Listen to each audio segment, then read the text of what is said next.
So welcome to this session on managing compliances and the role of CFO in effectively making sure that you have a stress-free organization.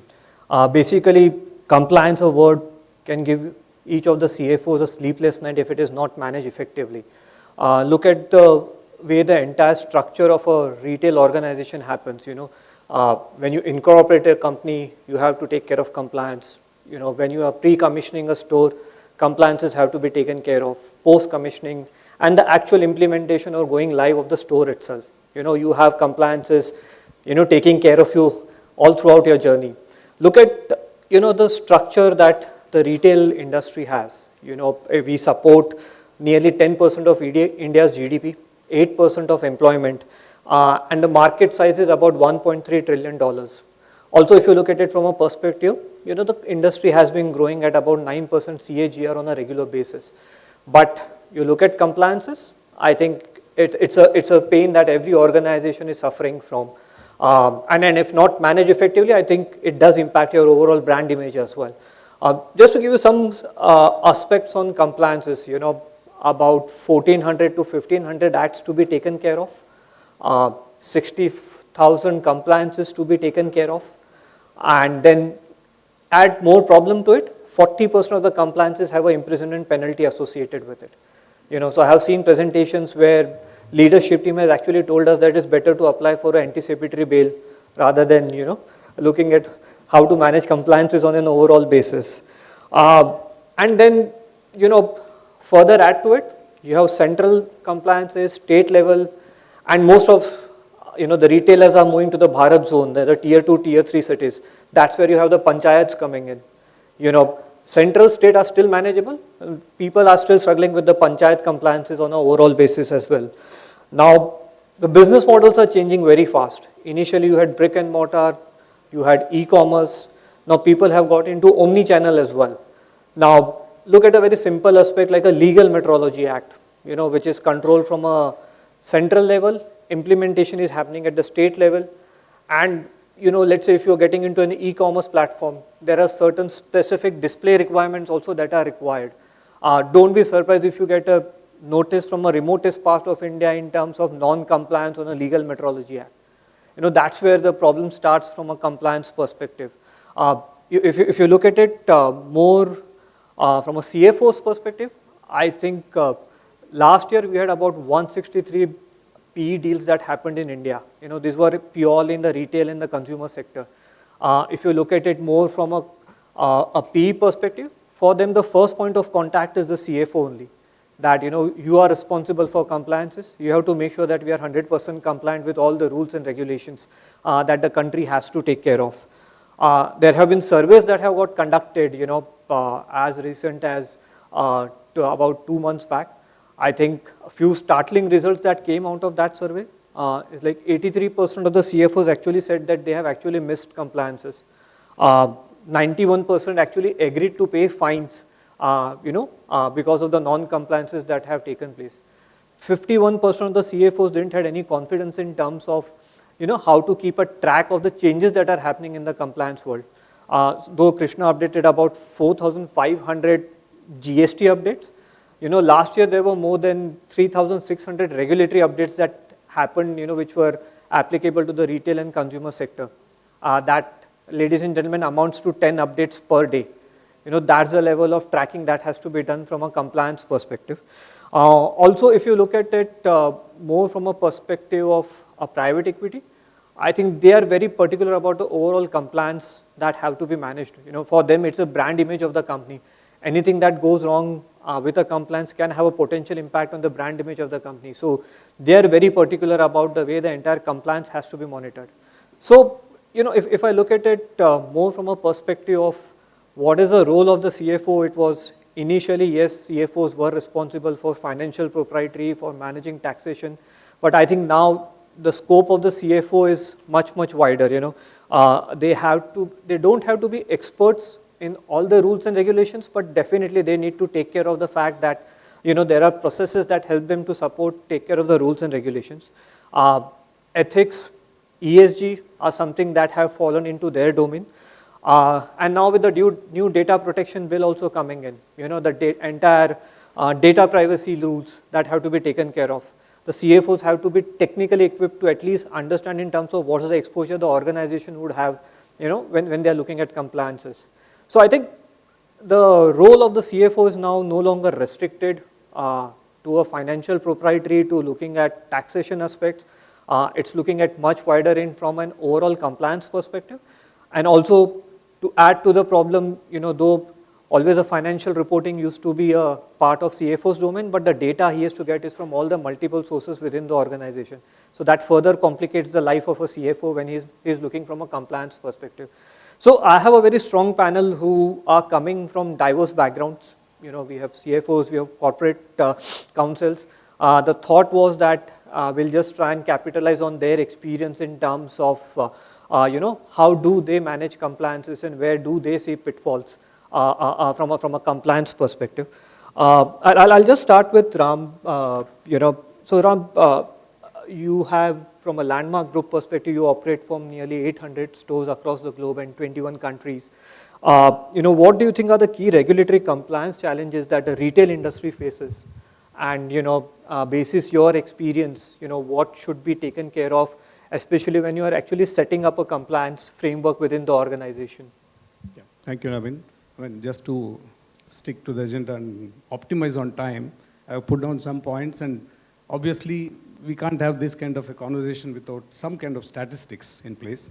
So, undoubtedly, retail industry is emerging as the fastest growing industry. I don't think there's any two thoughts about that. And like the keynote address speaker was mentioning, we contribute close to 9 to 10% of GDP, which is extremely significant. Now, I am told there are 35 million people employed. It's difficult to count till the last head. And then 25 million are supposed to be added by 2030, which again is a very big employment generator. Now, with all this, the number of laws that really affect the retail industry, as compared to a manufacturing setup, you can have 1, 5, even 10 factories. But then it's restricted to certain areas. But retail is a very unique sector, very unique business. The number of laws that affect a retail business are quite large. I'll get a little more into the detail here. Like you rightly mentioned, there are 3 stages of compliances. One is pre-incorporation. Much before the company is formed, you need to do with a lot of compliances of incorporation. Pre-commissioning, a lot of licenses to be taken even before you start your business. And then post-commissioning is an ongoing exercise. It's never ending. Finally, there are event-based compliances every time something is triggered. For example, certain states have a if there's a fire accident, there are a set of things you need to do. And how many people will remember actually when there's a fire happening? But you are supposed to communicate to the local department within some few hours. So these are the very unique challenges that the retail industry faces. Given the way powers are distributed in this country, you also touched upon that. There's a central government, there's a state government, and there's municipalities. When I say municipalities, I'm not talking about bigger corporations like Mumbai, Bangalore, Delhi. They're something like a panchayat. They have some law which they don't know. You go and ask them, is there something around there? There is something, but I don't have a copy. It's just not available on the web. It's not available to anybody. So that is one unique challenge that we face. And interestingly, there are central laws which are administered by the state government. Legal metrology, to name one. The fines under legal metrology state law is different for the same offense in different states. And the way it is administered itself is different. So, this is an added complexity when you have operations across state. How much time do I have? Yeah. Okay. I can cut it short whenever you want me to. Okay. So then, of course, comes, we sort of counted to open one store in one state. If somebody wants to take a quick guess, it's close to 500 compliances. And then you can just straight away extrapolate to see if you have 500 stores, 1,000 stores. It just multiplies.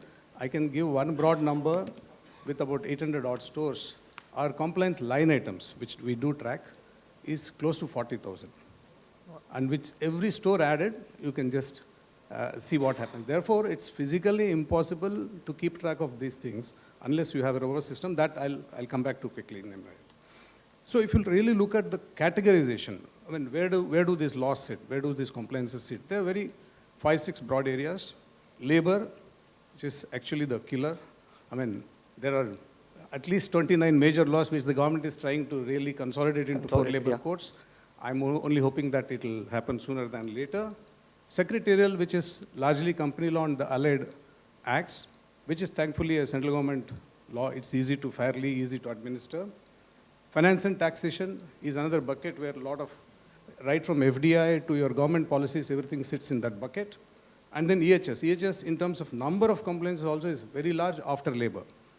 And then commercial and general laws. And there are industry-specific laws. If you are in pharma industry, there are certain things you need to do. If you are in food industry, you have to do certain things. So this is the very broad dynamic of retail industry. And of course, with the size and scale, the complexity increases, as I mentioned. And implementation, when it comes to implementation, each state government has its own vagaries of looking at it. They just choose to do the way they want to. There's one thing I would like to quickly touch upon here is, recently the government decriminalized a lot of provisions of legal methodology. A lot of provisions have been decriminalized. I have to say this, RAA has been in the forefront of lobbying it with the government for a very, very long time. Srikkanth is here, Gautam knows it. We have been at it for years, you won't believe it. At least Srikkanth must be about 5-8 years, at least. The number of representations we have made to the government, you won't even believe it. But you know where the real problem came? Central government was very open to decriminalizing. Because it is administered by the state government, every single controller of legal methodology said, nothing doing, you should not decriminalize. Our pitch was, see, we are a retailer. We are selling a product that is supplied to us. How can you make me criminally liable? I mean, fine, I can still understand. Somebody is manufacturing, I'm only selling. The central government was very open to that suggestion, but it was a big challenge to get it past state government. So I thought I should mention this. It's not easy when you work with multiple stakeholders like that. And if you really see what is compliance, larger level, there is certifications and licensing. It starts from day one. Display requirements, I don't think I should even talk much about it. They want some 14, 15 laws actually printed and displayed at every store location. And in the local language. Local language. And then where's the place? Now, this is one area that government has to wake up. I mean, when I say government, it's the state government, obviously, to wake up and say, listen, you just make it available on your website or your intranet. That's the easiest thing to do. Now, how many people, I mean, we find it difficult sometimes to interpret law. So who will really understand those provisions to know what is written there? Anyway, so records and registers is another area that needs a lot more of, change. Because today, nobody does a payroll in physical form anymore. Everything is computerized. So they should be able to have access or at least ask for records in digitized form, which companies will be happy to give. And last but extremely important is statutory payments. That is one area that we cannot afford to miss, because one aspect that government never takes it kindly is delay in PF remittances, delay in TDS remittances, you will know that better, ESI, anything that is owed to the government or belongs to the employee, they will go hammer and tongs. Only one time it will be the notice, next time will be prosecution. So that's something we need to track as a part of your compliance story. Sure. Okay, actually there's a lot more, but then I'll cut it. I'll come back. Yeah? So, 40,000 compliance is, just to give a perspective, if you're running a retail store, there are 40 different registers that have to be maintained at that store under different compliance matters. So Neeraj, coming to you in terms of, we just heard Ram giving a broad view. What's your view in terms of how technology can help us in managing compliances? Managing it manually is next to impossible. I think we'll be setting up ourselves for failures. So what do you think is the technology as a role can play in managing compliances? Thank you. So obviously a lot has been spoken about the complexity of the regulatory environment. Before I come on to the technology, I just wanted to share a slightly different perspective here. See, compliance is, look at it as a cost, look at it as an effort, or look at it as a reality of doing the business. Take the example of an airline, flying an airplane. What gets into getting an airplane airworthy every single flight and make it safe for flying? So there are in some ways and shape and size, compliance is involved there. Consider the medical profession, what it takes for every successful surgery, surgery after surgery. There are compliances involved there as well. So first and foremost, thematically, compliances, of course, there are excessive noise, some overlaps, different layering, all of that is going to be there. But if we look at it in the context of running the business, it's a reality, and we need to embrace that. In my view, it is about the culture. It starts with the culture or the DNA, organizational DNA, which makes the entire compliance effort heavy or light, or even though it is heavy, at least it gets ingrained and integrated in the business as usual. So it starts with the culture and what kind of ethos, what kind of value systems an organization wants to espouse and wants to take forward. And that is a starting point, because regardless of what is the degree of complexity, the ability to manage that complexity starts from that commitment and that cultural DNA, in a manner of speaking.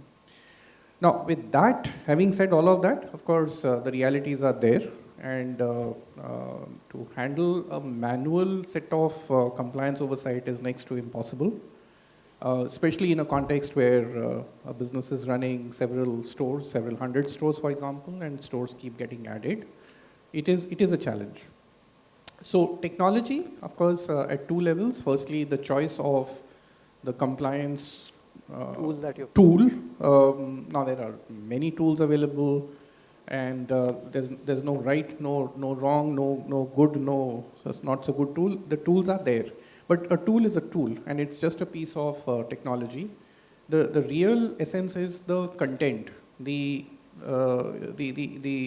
ability of the in-house teams to understand the requirements and run the tool in that context.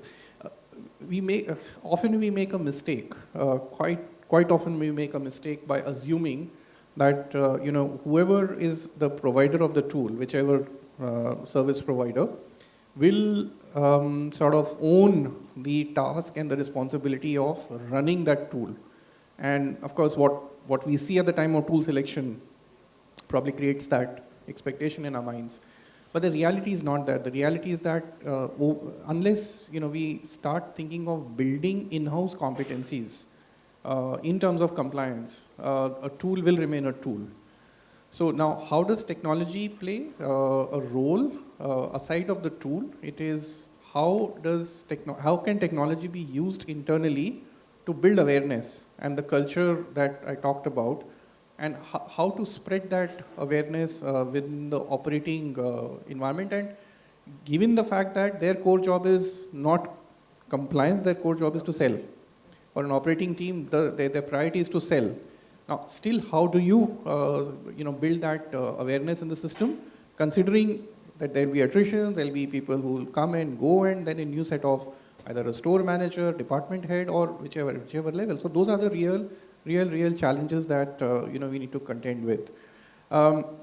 It is an arduous task, but the way to resolve it is to have a fine balance between the choice of technology and how does the internal organization structure gets set up in a very specialized and a very focused manner, such that then there's a good sort of balance in terms of how the compliances are taken care of. Sure. And just one thing, would a carrot and a stick approach work in implementing compliances? Considering the spread of stores that every retail organization has, do you think that will really work, or is just the culture that has to be the positive thing that has to drive the compliance thing on the ground? See, there are enough sticks already. Ram talked about this. Almost 40% of the compliance outcomes have a criminality attached to it even now, 37, 40, that somewhere in that range. There's enough of stick already. LMA, we all know what kind of issues it can create. See, the carrot is to do a sustainable business. I think, so if you look at it from a sustainability lens, and if that becomes an overarching theme that look, if for a sustainable business, certain elements are needed, then that itself is a big enough carrot. So it is an added task, but it can have a huge distractive value if it hits at the wrong time, either reputationally, operationally, financially, commercially, and from an overall business continuity point of view. It's that cultural dynamic, if that gets understood and the tone right at the top, right from the board level, unless that gets alignment at that topmost level, it will be a bigger challenge. The effort will be much more. Whereas if it is embedded in the culture, the effort doesn't go away, but the effort gets sort of integrated in the day job. Sure. Thanks. Srikkanth, coming to you more from a compliance perspective, your business is again diverse. You have food also in your retail stores. How do you standardize your compliance practices across your different locations? Although Neeraj updated that technology is a must. Your level of business with multiple products, multiple things being stored within your retail stores, there's an added level of complexities around that. So how do you manage? One is obviously getting standardization. The second part of it is how do we train the people on the ground, from a compliance perspective, because they usually many times people don't understand the exposure that they would give to a senior leadership by not complying with rules and regulations. So how does that training aspects is something that you would focus on? Thanks, Naveen. Before I start, just I'll share one incident. In fact, it's not an incident. I was reading somewhere that the other day, a flight carrying 200 passengers going on foreign territory, suddenly there was an engine trouble. So this pilot was making a clarion call to the nearest ATC to allow to ground. But the nearest ATC is not allowing to ground this because of some security issues. He was made a call that another 20 minutes I can survive with this fuel, otherwise 200 passengers. So the president told because of security reasons we cannot issue. Then immediately he said that okay, then he has mentioned some protocol and he said I am invoking code red 9000. So okay, you will be granted. So next 20 minutes you ground it. So the point I was making is unless you understand the protocol of business which you are doing, so it's very difficult. The moment you understand the area, your landscape, your ecosystem, where you operate, what are its guardrails, what are the applicable laws, then it's very easy to comply this. As Ramaprasad said, 40,000 is really challenging, but it's crucial that we need to ensure this. How do we ensure? See, what we did it, like other speakers also mentioned this compliances. If you travel 50 miles or 50 kilometers across, there is a new set of compliances. Like how your traffic police changes, the moment you passes, every traffic police has the jurisdiction to check the licenses. Similarly, everyone has this. So how we do is, see what we did is, rather continuously do is, we conduct a thorough compliance assessment. Every day we do it? No. So whenever the new area we go, whenever the new business we start, we have diversified group, whenever we start a new thing. So the other day we were going to the virtual digital assets. So virtual digital assets, whether it's a security, whether it's a goods, or whether it's a service. So we need to do a thorough compliance, then we arrive at some conclusion. So similarly in case of retail, so what are the total? We have food, grocery, appliance, electrical, everything. So we conduct a comprehensive compliance assessment and we made a checklist. One is universally applicable, one is the state specific, and we go one down below also to a Mofussil level or to a panchayat level, we call panchayat level, we can go and do it. Now coming to the second point, how do you train? You know that retail attrition is very high compared to any other industry. In some areas it will be 50%, it go up to 100% also. There is no surprise if it is crosses beyond that. But how do you train? Every time it's not possible that the moment you conduct a frequency at yearly, because entire team will change. So what we do is at the time of onboarding, there are certain audio visuals, rather some certain videos. These persons, for example, take the case of POSH compliance, as a POSH. He need to undergo 1 hour training, 30 minutes he need to go. At least he has to see this. Oh, he may not be a master within the 30 minutes, But at least, yeah, if this is the act or this is the cause, this will be the effect. Similarly, if the person who is handling a store, food and grocery, so basic, though actually we know every person who handles the food, he need to have a medical certificate, like a food handler certificate. So every 6 months he has to go to the doctor, he needs to take a certificate that he is not suffering from any contagious diseases. So this kind of what are the critical, crucial compliances from the perspective of the nature of the function, or nature of the locality, or nature of the store, we identified in a audio visual, or we are in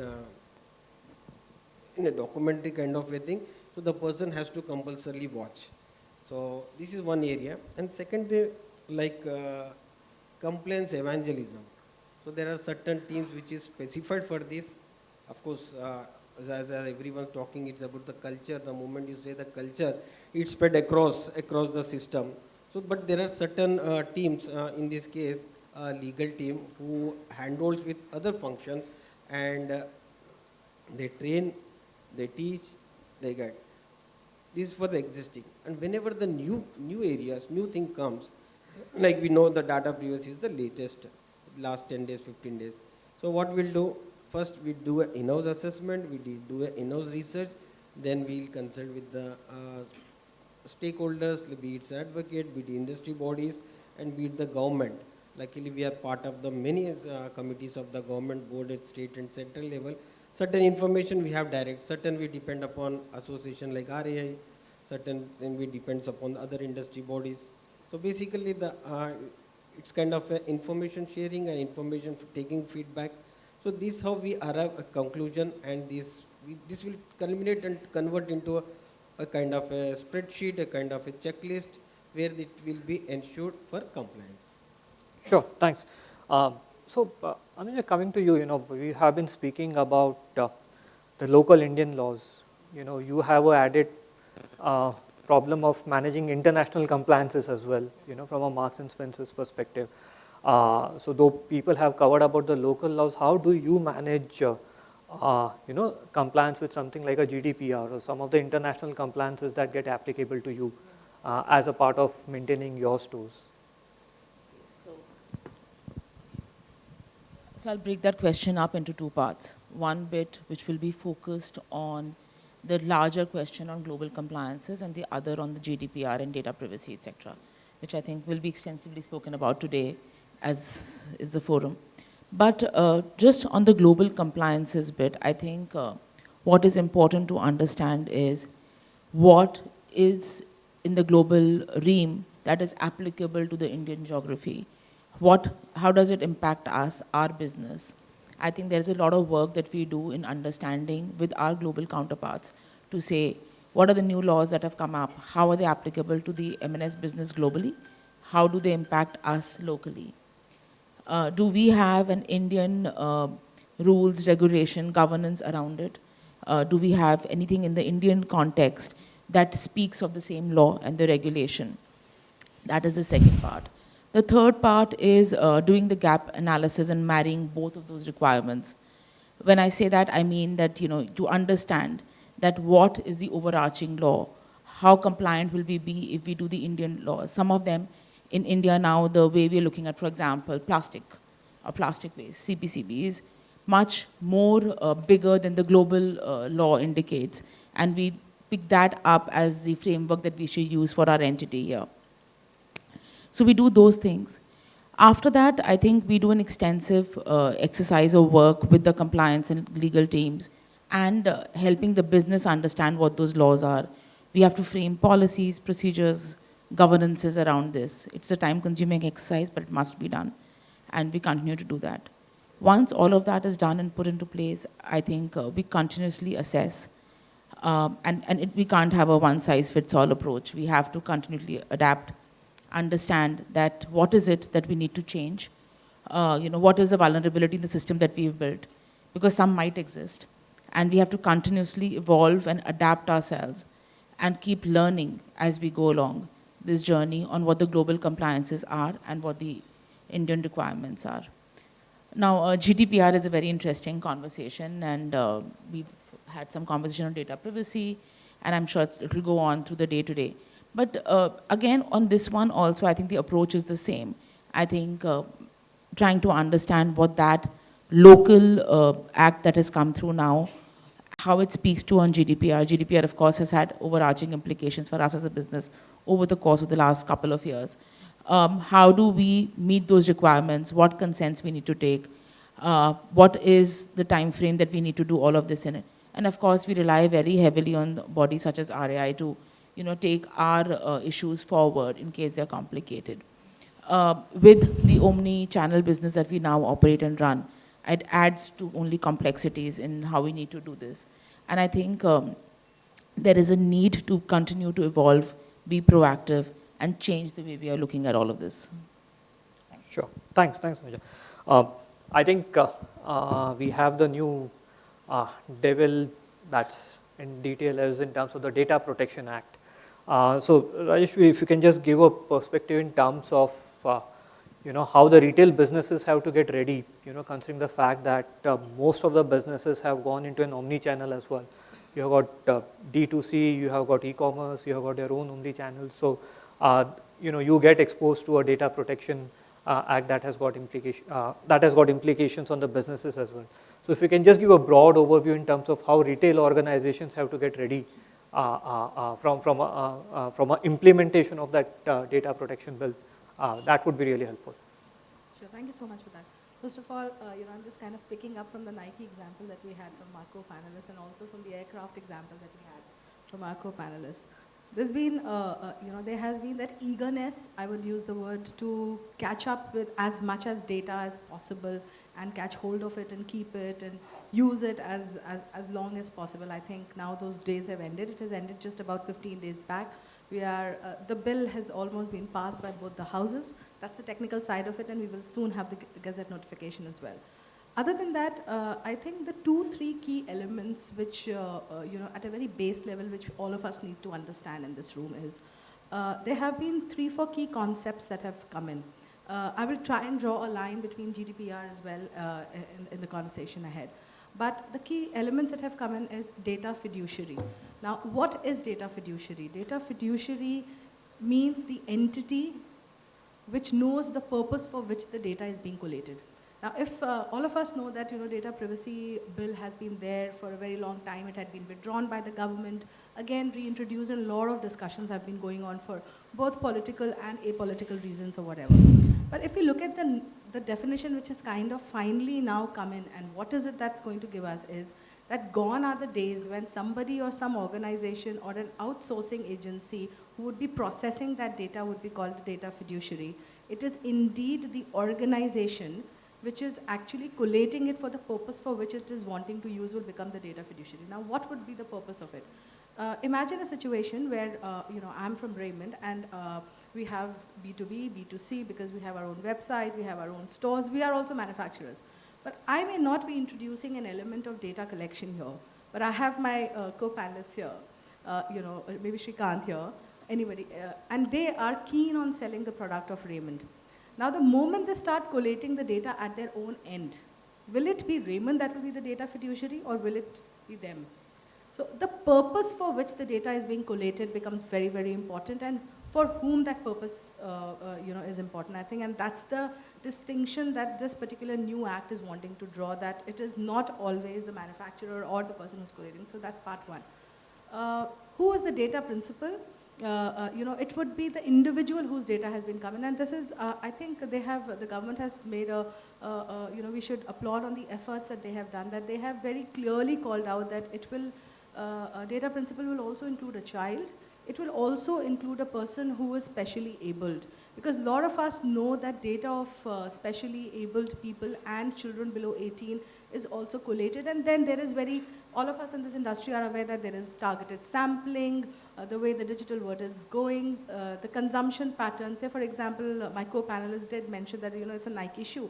If it's a Nike shoe of a size 4 for a person who's assumed to be not an adult, and is below 18 years of age, now the kind of information that particular chip is going.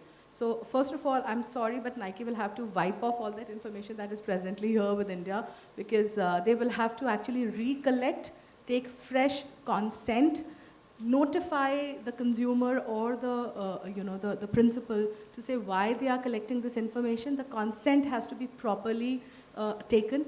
Gone are also the days when it was only digital. So some of us are smart retailers as well, where we collect physical data and then we convert it into digital to say, hey guys, we collected physical information, and it's nothing to do with anyone of us. Now, the government has taken a note of that as well. So even if you are taking any information which is physical data, which is personal, first of all, most importantly, the classification of the data has gone for a toss. So whether it is personal or sensitive, that classification was there in the other earlier act, which is not there now. It talks about data which is personal, and then the act will go ahead and then classify. We still have the rules awaited. There's been a board that has been set up. But the point here is that the moment this kind of collation of data happens, and then the churning of the data is happening, we could be also looking at it that, okay, I'm collecting the data as an organization here in India, but I give it to a service provider who's sitting offshore. Now, the moment the processing of the data for doing that AI analytics for all of us and then draw trends so that targeted manufacturing, targeted retailing, or any other purpose is solved which has commercial purpose for it, will also get covered. So any service provider who is using that data for processing outside would also get covered under this act. So, we'll have to rework on all of it. If we are too passionate to collect a lot of data, so we become a significant, data fiduciary as well.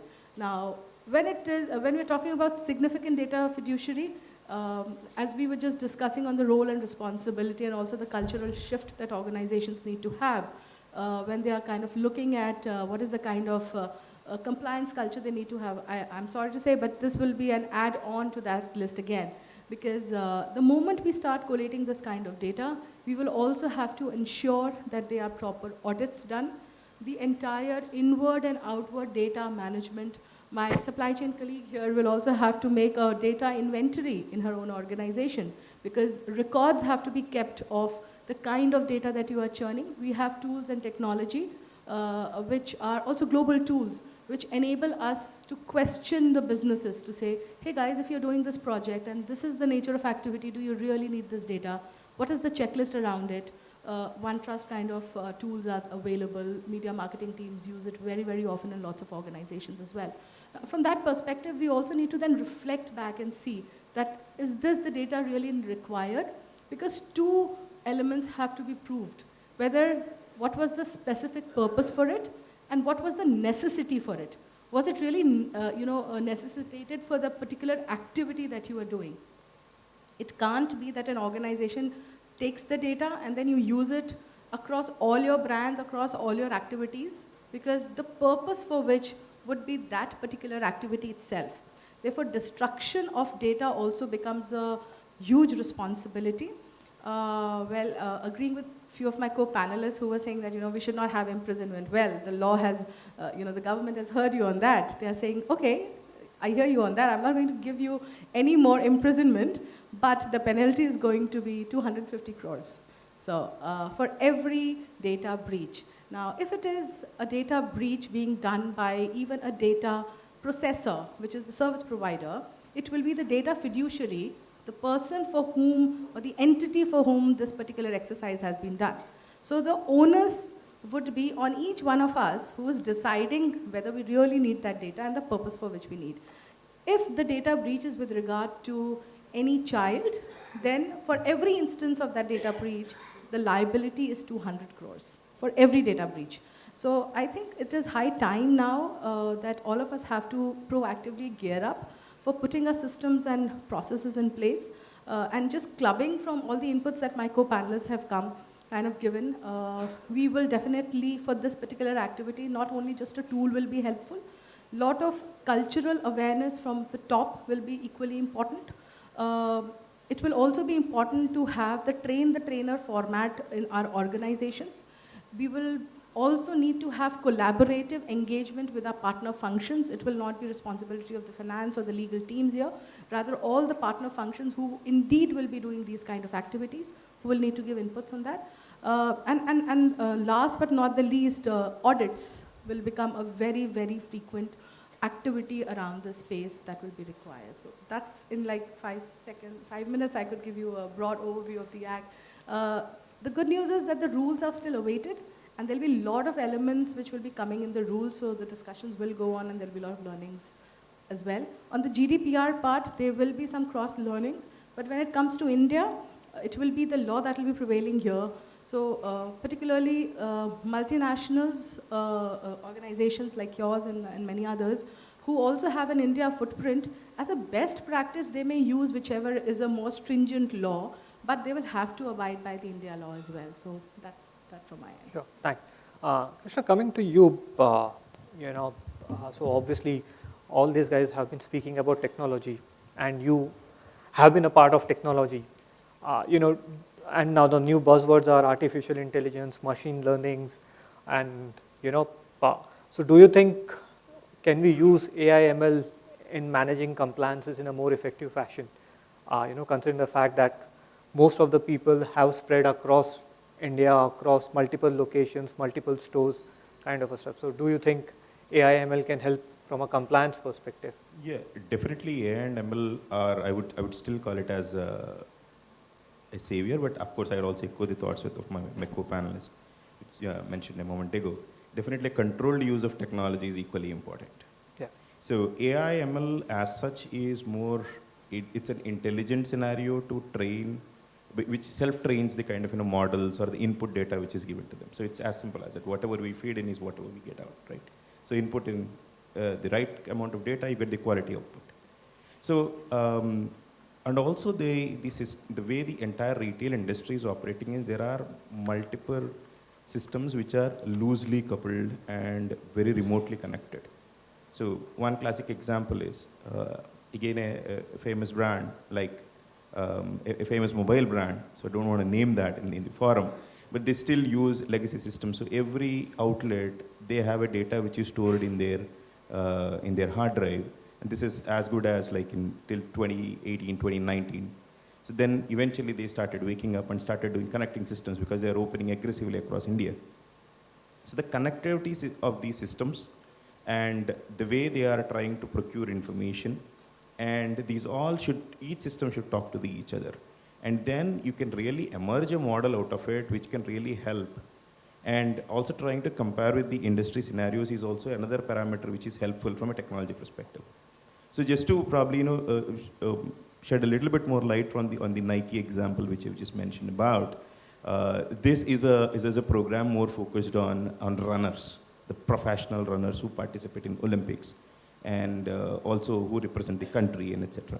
So they were just trying to figure out this aspect of that, again a controlled thing. But equally, I also would want to put this point in. So it is important that how we use the technology to really drive efficiency and effectiveness. So it should really help the CFO to perform their job much better, because there is a lot of space for strategy in the CFO role. So I think a positive use of technology would definitely help. Sure, thanks. Just in one sentence, what advice you would give to the retail CFOs in managing compliances? Just in one sentence. In one sentence, so that's a very difficult ask. No, the one sentence advice is it is a reality, and it needs to be just taken in that positive context, rather than being treated as a burden. I think it's more than a sentence, but in reality it is there, it will stay, and let's deal with it. Sure. Srikkanth, Ram, just, Yeah, Naveen, CFOs are already learned, no need for an advice. But if I need to give some advice, because ye dil mange more, if I need to give some advice, like embrace the technology and helpful and guideful for the legal teams. And they always support you, need further strengthen the supportness. On a lighter note, I didn't really expect that you'll ask us to say something in one sentence, but luckily I wrote it down. I don't know why and how. So, I'll read it. So it takes less time to do the right thing than to explain why you did it wrong. So if that sort of sums up the context. it may take a little effort and time to do the right thing, but I think it's necessary to do the right thing. Sure, thanks. I'll just open for any questions or any concerns any of the audiences would have.